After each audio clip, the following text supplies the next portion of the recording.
Assalamualaikum warahmatullahi wabarakatuh. Alhamdulillah nahmaduhu wa nasta'inu wa nastaghfiruh wa na'udzu billahi min syururi anfusina wa min sayyiati a'malina. May yahdihillahu fala mudhillalah wa may yudlil fala hadiyalah. Asyhadu an la ilaha illallah wahdahu la syarikalah wa asyhadu anna Muhammadan abduhu wa rasuluhu la nabiyya ba'da. Allahumma shalli ala Muhammad wa ala alihi wa sahbihi ajma'in. Amma ba'd, fa ya ibadallah, ittaqullah kama amarna fi kitabihil karim. A'udzubillahi samiil alim minasyaitonir rajim. Bismillahirrahmanirrahim. Ya ayyuhalladzina amanu taqullaha haqqa tuqatih wa la tamutunna illa wa antum muslimun. Hadirin jamaah salat Jumat rahimakumullah. Al-Qur'an menggunakan istilah yang berbeda ketika bicara tentang masalah takwa. Yang pertama, Al-Quran menggunakan kata tattaqun. Itu biasa kita dengar, la'allakum tattaqun, la'allahum yattaqun. Istilah yang kedua, muttaqun.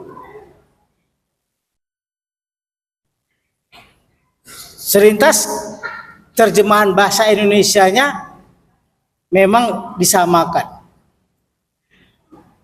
Itu terjadi karena memang bahasa kita agak lemah di dalam melakukan terjemahan terhadap istilah dari Al-Quran.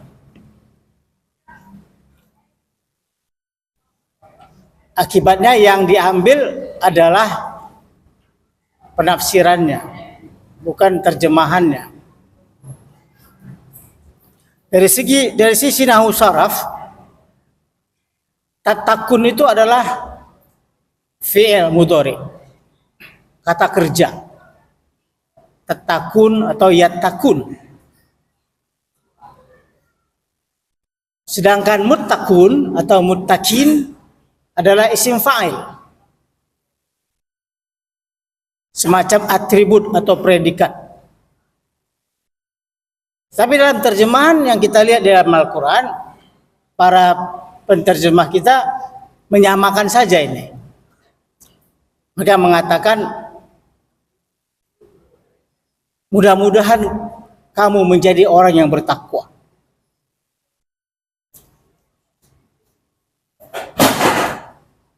Dalikal kitabu la raiba fih hudal lil muttaqin. Itu kitab tidak ada keraguan padanya, menjadi petunjuk bagi orang yang bertakwa. Ya, artinya disamakan. Padahal ini dua arti yang sangat berbeda. Ketika Al-Quran bicara tattaqun, biasanya dia iringi dengan kata la'allakum. Hopefully, mudah-mudahan, semoga. Tapi kalau Allah bicara atau Al-Quran bicara tentang muttaqin, muttaqun, itu dia factual, precise. Dia langsung kasih stempel, dia langsung kasih predikat, dia langsung kasih sertifikat. Ulaika humul muttaqun. Mereka itulah orang yang bertakwa. Tapi kalau tattaqun, Al-Quran menggunakan kata sebelumnya la'allakum. Mudah-mudahan kamu. Kalau kita mau artikan ke bahasa Indonesia agak berat. Tattaqun itu fi'il mudhari, berproses menuju ketakwaan. Itu arti yang lebih pas. Karena satu perintah Tuhan itu tidak mungkin membuat orang menjadi bertakwa. Itu bahasanya. Jadi ketika Al-Quran mengatakan kutiba alaikumus siyam, diwajibkan atas kamu berpuasa, berpuasa saja itu tidak akan pernah bisa membuat orang menjadi orang bertakwa. Sama dengan ketika Al-Quran mengatakan, ya ayyuhan nasu ubudu rabbakumul ladzi khalaqakum walladzina min qablikum la'allakum tattaqun. Wahai manusia semuanya, hendaklah engkau menyembah kepada Tuhanmu yang telah menciptakan kamu dan orang-orang sebelum kamu. Mudah-mudahan kamu menjadi orang bertakwa. Itu arti yang disamarkan oleh para penerjemah kita. Padahal itu salah artinya. Mudah-mudahan kamu berproses menuju ketakwaan. Karena dia fi'il, kinerja. Belum stempelnya, belum atributnya. Muttaqun dalam bahasa Arab itu atau muttaqin kalau bentuk nasafnya, muttaqun bentuk marfu'nya. Itu artinya orang yang bertakwa. Isim fa'il, bentuknya jamak. Karena Allah tidak tertarik dengan satu orang yang bertakwa. Satu orang yang bertakwa nggak ada apa-apanya di dunia ini. Itu sebabnya kalau Islam itu tidak bercahaya di satu negara, itu karena jumlah orang yang bertakwa kalah oleh dikalahkan oleh jumlah orang yang kafir plus orang munafik. Disitulah permainan demokrasi. Makanya Anda jangan mengeluh kenapa Indonesia kayak begitu. Itu jawabannya karena jumlah orang bertakwa di negara yang bernama Indonesia itu outnumber oleh orang-orang kafir dan dibantu oleh orang-orang munafik. Itu sebabnya menjadi orang bertakwa itu bukan hal yang mudah, sangat berat. Dan dia tidak menggunakan satu perbuatan. Salat atau puasa itu tidak akan pernah membuat Anda menjadi orang yang bertakwa. Untuk menjadi orang yang bertakwa, maka Anda harus melihat ayat lain yang lebih faktual, yang lebih precise, yang lebih guidance. Apa kata Al-Quran di 177? Di ujungnya itu Allah menutupnya. Kalau di 183 la'allakum tattaqun, maka di 177 Allah menyatakan wa ulaika humul muttaqun. Stempel, dapat sertifikat, dapat piagam penghargaan. Mereka itulah orang-orang yang bertakwa. 177 pulang ke rumah silakan buka. Panjang itu ayatnya, panjang. Itu sebuah akumulasi dari sebuah dignity, kemampuan, kepasrahan, etos kerja, semua lengkap di 177 itu. Makanya kenapa orang itu diberi Allah stempel. Nah, stempel inilah nanti yang akan membuat orang itu sukses di akhirat. Allah tidak bicara lagi la'allakum tattaqun atau la'allahum yattaqun, tapi mereka sudah distempel ulaika humul muttaqun. Mereka itulah orang yang bertakwa. Nanti agak aneh orang Indonesia menerjemahkannya, mereka itulah orang yang benar-benar bertakwa. Enggak ada ya bertakwa aja. Ada istilah benar-benar bertakwa, setengah bertakwa, enggak ada. Imajinasi orang Indonesia itu agak lemah dalam menerjemahkan. Wa ulaika humul muttaqun 177 ayatnya. Di ujungnya sama. Kalau di 183 disebut la'allakum tattaqun. Di 17 lebih precise dia. Wa ulaika humul muttaqun. Tapi dari awal sampai akhir ayat itu lama sekali, panjang. Untuk menjadi orang, untuk mendapatkan sertifikat itu, sertifikasi yang kejar-kejar orang di dunia ini, Cuma uang berapa juta saja. Kalau sertifikat dari Allah, sertifikasinya sertifikasi takwa. Itu lebih parah prosesnya, panjang. Sebelum bertakwa, sebelum menjadi orang bertakwa, ayat ini mengatakan ulaikal ladzina shadaku. Itu sebelumnya. Mereka itulah orang yang benar. Baru sampai di situ saja napas kita sudah sesak. Kenapa? Karena untuk menjadi orang yang bertakwa, Anda harus terlebih dahulu menjadi orang yang benar. Sanggup menjadi orang yang benar? Kalau sanggup, negeri ini sudah bagus. Tidak banyak orang yang benar di Indonesia ini. Ngomongnya, bertindaknya tergantung pesanan.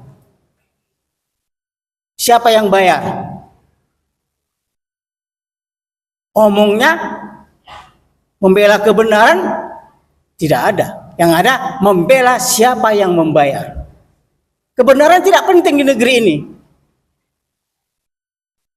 Jadi intinya apa? Kalau Allah menyebut sesuatu, Al-Quran menyebut sesuatu, itu tandanya standarnya ketinggian, berat untuk dilaksanakan. Karena rewardnya tidak tanggung-tanggung, surga. Makanya standarnya sangat tinggi. Tidak ada satu sertifikasi apapun di muka bumi ini yang sangat berat kecuali sertifikasi takwa. Anda harus menjadi orang yang benar. Siapa di antara kita yang sanggup menjadi orang yang benar? Karena ketika Anda benar, pendapatan Anda terancam. Pemasukan Anda berkurang. Jabatan Anda mentok. Anda disingkirkan orang. Berat sekali menjadi orang benar itu. Maka tidak banyak orang Indonesia yang mau benar. Makanya kenapa Allah menyatakan wa tawasau bil haqq wa tawasau bis sabr. Mereka saling berwasiat dengan kebenaran dan saling berwasiat dengan kesabaran. Itu teori Al-Quran. Prakteknya di negeri ini orang belum lagi benar sudah sabar. Nggak berani mengungkapkan kebenaran, udah sabar sajalah kita. Nggak ada yang berani revolusi di negeri ini, nggak ada. Evolusi juga nggak jalan. Kebenaran nanti dululah. Yang penting perut kita kenyang dulu. Pragmatisme. Ya itu sangat manusiawi. Kalau tidak dikatakan sangat iblisi. Tapi untuk menjadi orang yang bertakwa, Anda harus berani masuk ke level Anda benar. Anda nggak peduli sama apapun kalau Anda benar. Ini orang mundur, nggak mau orang masuk standar ini. Berat menjadi orang benar, berpihak kepada kebenaran, membela kebenaran, dan siap mati untuk kebenaran. Itu standar Al-Quran. Saya kenapa di sebelum wa ulaika humul muttaqun, Allah menyebut dengan ulaikal ladzina shadaku. Bedanya apa? Kalau muttaqun isim fa'il, kalau sodaku itu verb, kata kerja. Kata kerja itu menunjukkan apa? Aktivitas. Begitu hebatnya Al-Quran secara bahasa bicara. Sodaku, sodako, benar, membenarkan, benar. Komplit dia, itu fi'il, perbuatan, action. Anda tidak mungkin punya masuk ke dalam sebuah standar atau sebuah klasifikasi orang yang bertakwa kalau Anda tidak mau berpihak kepada kebenaran. Tidak bekerja untuk yang benar, tidak membela yang benar. Lalu sampai di situ kita bicara. Kita naik lagi ke atas ayatnya, kita dari bawah ayatnya. Biasa orang dari atas, saya bawa dari bawah. Untuk menjadi orang yang benar, apa kata Al-Quran Al-Baqarah 17? Anda harus mencapai puncak kebajikan. Bukan kebaikan lagi. Bukan ma'ruf, bukan khair, bukan ihsan, tapi albirru. Di sini baru agak benar penterjemahnya. Mereka tidak bilang lagi kebaikan, tapi mereka sudah bilang kebajikan. Karena levelnya sudah terlalu tinggi. Itu kebajikan. Kebaikan tingkat tinggi namanya kebajikan. Bahasa Al-Qur'annya albirru. Walakinnal birra man amana billahi wal yaumil akhir. Tetapi yang disebut dengan kebajikan itu adalah siapa yang secara individu, tak rombongan. Jadi orang harus membangun dirinya sendiri. Man amana billah, siapa yang beriman kepada Allah secara pribadi, wabil yaumil akhiri, dan dengan hari kiamat. Di sini rukun iman itu hari kiamatnya nomor 2. Yang diajarkan di sekolah hari kiamat itu rukunnya nomor 5. Tapi di sini diajarkan oleh Allah dalam konteks ketakwaan ini hari akhirat itu nomor 2. Amana billahi wal yaumil akhiri wal malaikati, malaikat nomor 3. Wal kitabi, kitab nomor 4. Wan nabiyyin nomor 5. Ada apa ini? Meletakkan akhirat nomor 2 itu sangat penting dalam Al-Quran. Setelah iman kepada Allah, iman yang kedua adalah beriman kepada hari akhirat. Kenapa? Karena banyak orang munafik, banyak orang bisa berhias, banyak orang bisa membangun citra bahwa dia orang beriman. Tapi Allah bilang silakan aja, nanti kita ketemu di akhirat. Makanya di kepala Anda itu harus mikir, sanggup nggak Anda bertahan di akhirat nanti? Di dunia Anda boleh tipu orang semua, di akhirat nggak bisa apa-apa. Baca surat Yasin. Makanya kenapa hari akhirat itu rukun iman nomor 2 di Al-Baqarah 177. Itu fondasi. Kita nggak bisa panjang lebar karena ini khutbah. Iman, setelah iman apa yang terjadi? Ini yang menarik itu kan di situ. Salat bukan. Setelah beriman itu Allah sebutkan yang kedua, wa atal mala ala hubbihi zawil kurba wal yatama wal masakin wa banas sabil wasailina wa firqab. Yang kedua, tanda Anda orang beriman itu punya kebajikan tingkat tinggi adalah Anda punya harta, Anda antar kepada kaum kerabat, kepada fakir miskin, kepada anak yatim. Antarkan harta itu. Berat enggak? Pasti lebih berat lagi. Jadi orang yang beriman itu, orang yang punya kebajikan itu adalah orang yang punya standar tinggi. Dia itu adalah orang yang punya harta. Dan hartanya tidak dimakan sendiri. Diantarkan, dibantu itu kaum kerabat, dibantu itu anak yatim, dibantu itu semua orang.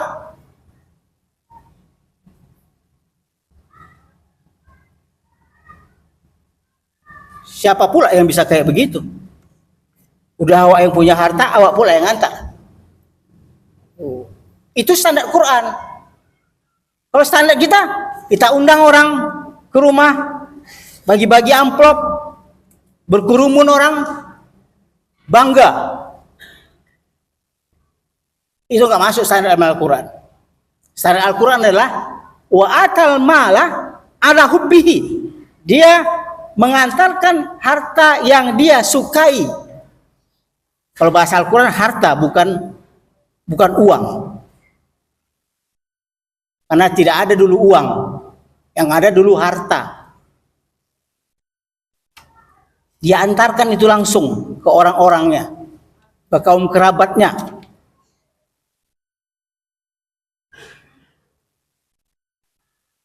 Kita nggak sanggup itu standar paling tinggi. Makanya disebut albirru. Kita yang mengantarkan sedekah kepada orang. Yang disedekahkan pertama itu kaum kerabat. Jadi, saudara-saudara sekalian, orang yang hebat itu adalah orang yang punya harta. Makanya kenapa dalam Al-Quran profesi yang paling dimuliakan itu adalah pedagang, bukan pegawai. Pegawai nggak punya duit, pejabat juga nggak punya duit, nggak ada itu. Yang Allah sebut itu orang kaya itu adalah para pedagang, tajir. Mereka itu beriman kepada Allah, dan yang kedua sebagai pengejawantahan dari imannya itu adalah mereka mengantarkan hartanya, dibagi-baginya hartanya.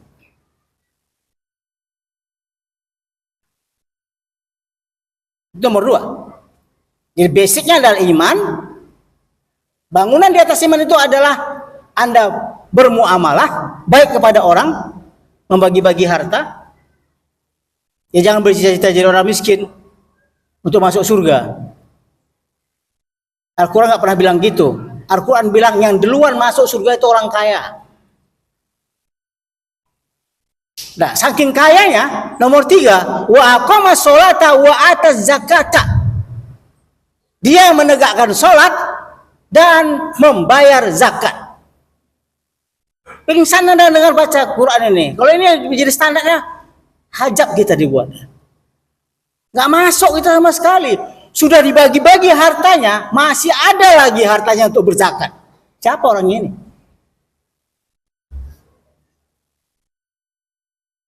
Sholat nggak pernah lupa, pasti. Karena tidak ada gunanya Anda sehebat apapun kalau nggak sholat. Makanya kenapa? Wa aqama sholata wa ata zakata. Dia menegakkan sholat dan membayar zakat. Artinya apa? Sudah dibagi-baginya uangnya, masih ada sisanya lagi untuk bisa bayar zakat. Di rumah punya harta yang cukup haul dan nisabnya 80 juta.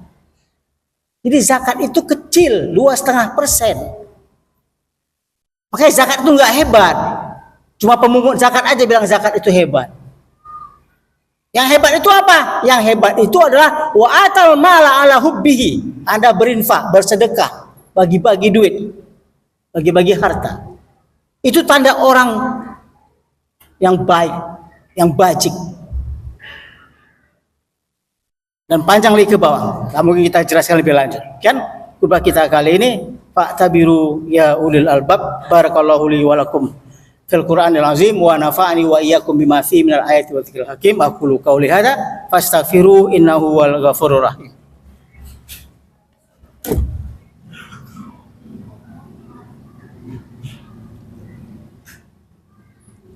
Alhamdulillah alladzi arsala rasulahu bil huda wa dinil haqq liyuzhirahu 'alad dini kullihi walau karihal musyrikun.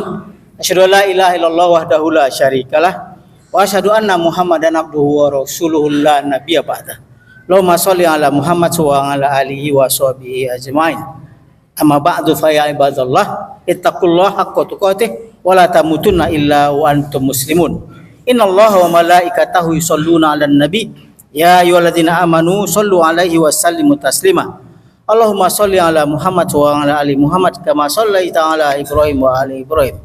Wa barik ala Muhammad wa ali Muhammad kama barakta ala Ibrahim wa ali Ibrahim innaka Hamidum Majid. Allahumma ighfir lil muslimina wal muslimat wal mu'minina wal mu'minat al ahya'i minhum wal amwat innaka sami'un qaribum mujibud da'wati qadhiyal hajat. Rabbana zalamna anfusana wa illam taghfir lana wa tarhamna lanakunanna minal khasirin. Rabbana la tuzigh qulubana ba'da idh hadaytana wa hab lana min ladunka rahmatan innaka antal wahhab. Rabbana atina fid dunya hasanah wa fil akhirati hasanah wa qina adzabannar. Walhamdulillahirabbil alamin. Aqimus shalah.